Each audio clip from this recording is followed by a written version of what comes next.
How much money is enough money? That's the main question.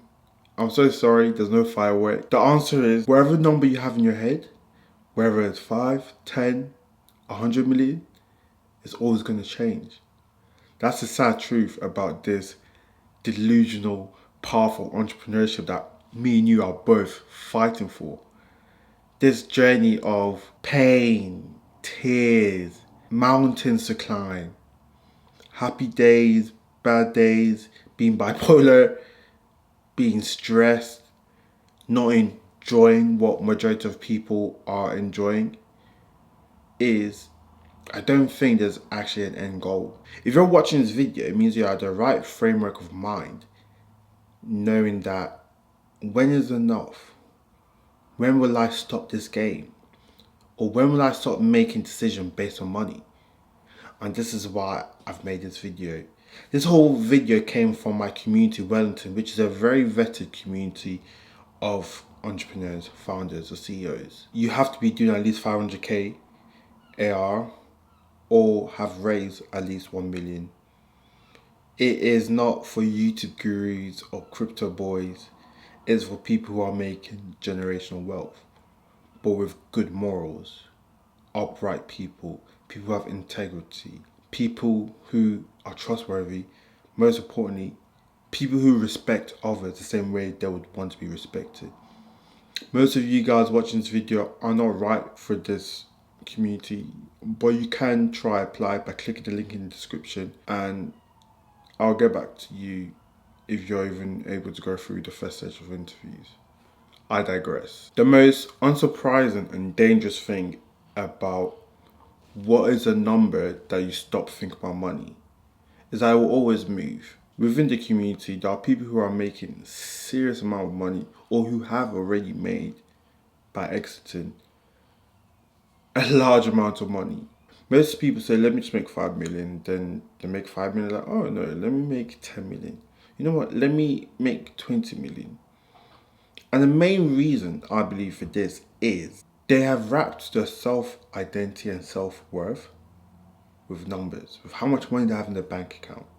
By the way, as I said, this is me having a community of successful people, reading biography of successful people, and be able to conversate with successful people. They all tend to have this one flaw. They all believe the more money they make, the more valuable they are, the more likable they are. They have not found complete peace with themselves. I don't know if this is a childhood trauma of never being enough, or they're never really loved, or they had some resentment, or it's a type of pride and ego of just wanting to be the best, which is a good thing to be an entrepreneur. But it should not be the case where you view yourself as just a scoreboard and money metrics. That's not how you should view yourself. This is why I always preach about identity diversification. Your identity should not be just based on how much money you should have. Your identity should be based on how many people you've helped. How much time have you spent to your family? If it's your immediate family of having a wife and kids, or if it's your family of your mom, your brothers or sisters, how much have you helped them? How much have you spent time lecturing them? Or how much have you given to the needy? Or how much have you given free advice to aspiring entrepreneurs? Or how much have you invested into your community? Not community like Wellington, but community of where you live, of the area you live, the postcode you live in. The identity based on your faith. I'm a Christian. That's my number one identity. That should be your number one identity, who you are with Christ. Or this could even be by playing other sports, being good at the piano, being good at golf, being good at basketball. You should make your number one priority to diversify your identity. Your identity should not be only based on how much money you have. Or is it going to be flawed? Or is there never going to be enough money? You're always going to keep wanting more and more and more and more and more. You're going to want 5 houses, 2 houses, 10 cars, 20 cars, a super yacht. Like, come on, when's enough's enough? Stop going crazy for just money metrics. Life is more about money metrics. Don't get it wrong, like, I preach generational wealth. Make enough money that will secure your whole generation. I agree in that. But that doesn't mean you should be consumed by the whole idea of making money. Neither does it mean you need to make tens of billions of dollars. No, you don't need all that much money, in my humble opinion. Because if you live a modest lifestyle, yes, you can have 5 Rolexes, 2 cars, summer house, winter house. I'm not saying all that's bad. But when you go over the top, what is over the top? That's all based on your own conscience. My conscience is, I don't even know how to describe it, but I know there's certain stuff in life you don't need to have too much of. Yes, you can solve your money problems. You shouldn't have to think about money. But you shouldn't be overdoing it. There's no need. This can help you reverse engineer to how much money you actually need. Do you really need 2 private jets? Or could you just timeshare it with someone else that you know that's successful? Do you really need a summer house in the south of France, or could you just rent an apartment every year? Do you really need a chef for all your kids, or do you just have a family chef? These are some of the stuff you could think about. Luckily, I was able to have a good childhood where I was able to be a kid. I was able to play sports. I was able to go out with my friends. I was on social media like how the kids are these days. But now I'm older, I still find joy in stuff that I did when I was younger. So it's not all about, oh, how much fancy restaurants I can go to or the nicest watch I have. Yes, all of these stuff are nice to have, but I can still have fun with my friends by playing sports, by playing golf, by going for walks, by going hiking in the mountain, or by spending a day in the beach. Yes, this may cost a bit of money, but due to me having passions and hobbies, I'm able to have fun, which isn't just making money. That's not my main source of fun, how much money I can make. Now, don't get it twisted. I'm not afraid to spend money. I must say money is not a good tool, because it is. Money does solve money problems, but it doesn't solve all your other internal problems. So that's why you should spend time by yourself or with like-minded people, like a community, where you can actually learn more about yourself and ways of becoming a better human being. A human being that has peace, that is still, that has patience, that has love for other people. Not a human being that gets angry easily, that has massive pride, that has massive ego, that's resentful, that has hate in them. Trust me, I'm not a spiritual monk. I don't believe any of them woo things. No. But I'm just talking about being a good human being on earth. You can have money, but you can still be a good human being and impact other people, and most importantly, help other people. You don't always need to hoard. Sometimes you can give. I must say give foolishly, but you can still give. As Sean would say from My First Million, is that it's an imagination problem. Most people, they don't have enough time to think what will actually give them joy other than making money. They have not taken time to think what are their deep passions or what actually makes them happy other than working and making and collecting dollars. You haven't put enough effort into what will give you the same amount of achievement, the same amount of drive other than your business. A simple framework that I've learned from Tim Ferriss is that there's a social trap in terms of when you make money. So when you make more money, you tend to hang around with people who have more money. And then your base level goes up. What do I mean by this? So if you're grinding, you're around people who are making 500k a year. Okay, they go on nice holidays, they tell you how many first class tickets they have.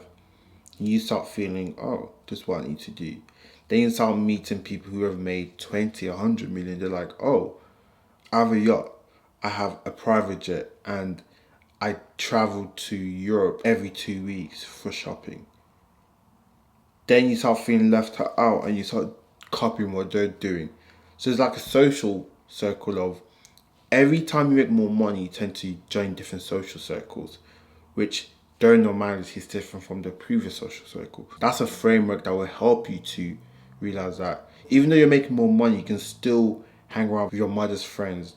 You don't always need to keep jumping a boat and keep trying to be in these cliques of the elite, which will then make you spend more money, inherently making you think you're not worth enough.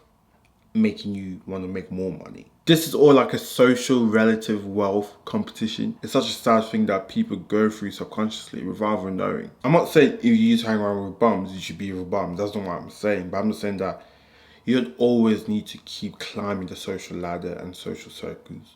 Once you get to a comfortable social circle that you're happy with, stay there. Even if you make more money, you don't need to keep going to the next one, which would then make you want to make more money for unnecessary reason. For all these stuff that I know there's vanity, because when you die, you can't die with all these private jets, can you? I'm not saying they're a bad thing. That's not what I'm saying. But you need to always remember these are all vanity metrics. All vanity metrics. Another thing people need to realize is that you need to just slow down sometimes. Like, it's so easy to be in this hamster wheel of just making more money, not even knowing why you want this money, but you just want to keep making more money. Sometimes you just need to slow down and be like, okay, my bank account got fat, but I've gone fatter. So now you have different problems. Now you need to lose weight. Or my bank account's getting fat, but no one around me wants to be around me because they think I'm more arrogant. So now you change your attitude. Or my bank account got fat, but I don't really feel loved. Maybe because you're not spreading love to people. So that's something you need to change. So what am I saying, essence, is that you need to take your time and actually self-analyze yourself and be like, why do I want to make this money? And then once you get to that stage of when you're actually making serious money, is it worth trading all this time for money when I already have enough? But the question of this video is, what is enough? That's the thing. What is actually enough? Make sure you comment down below. What is your definition of enough? I really want to hear from you guys. What is enough for you? Because it's all subjective, I truly believe. I could be completely wrong, or I could be half right, or I could be truly right, in my humble opinion. Let me know what you think down below. One of the terminology I learned from My First Million is post-economics. So what does this actually mean? So you don't need to make any decision on the primary factor of money. So obviously you need to have enough money for you to get to this level, but once you get to the level, every decision you make should not be money reason. It should be, oh, do I actually want to do this? Or does this actually make me happy? How can I impact other people by doing this? So remember this terminology, post-economics. Post-economics. That's the state of mind you want to be in. So how much money is enough? When you don't have to make money your primary motivator. Video over. I'm joking, I have more to spill out. Sean from My First Million, he's playing the piano.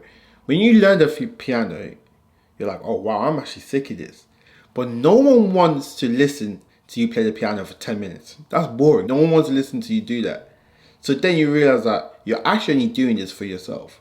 That's how your life should be once you have enough money. You should get to a stage where you're doing stuff based on your interest, your passion, what makes you happy, not on making money. Another thing you can do is write it out. Why do you want money? Take your time and write out why do you want money. A lot of people are good at writing stuff, but they don't really edit their thoughts, do they? They have an idea, boom, straight away. But when you write stuff out, you're able to ponder on it. Think, so why do I actually want money? What is actually enough for me?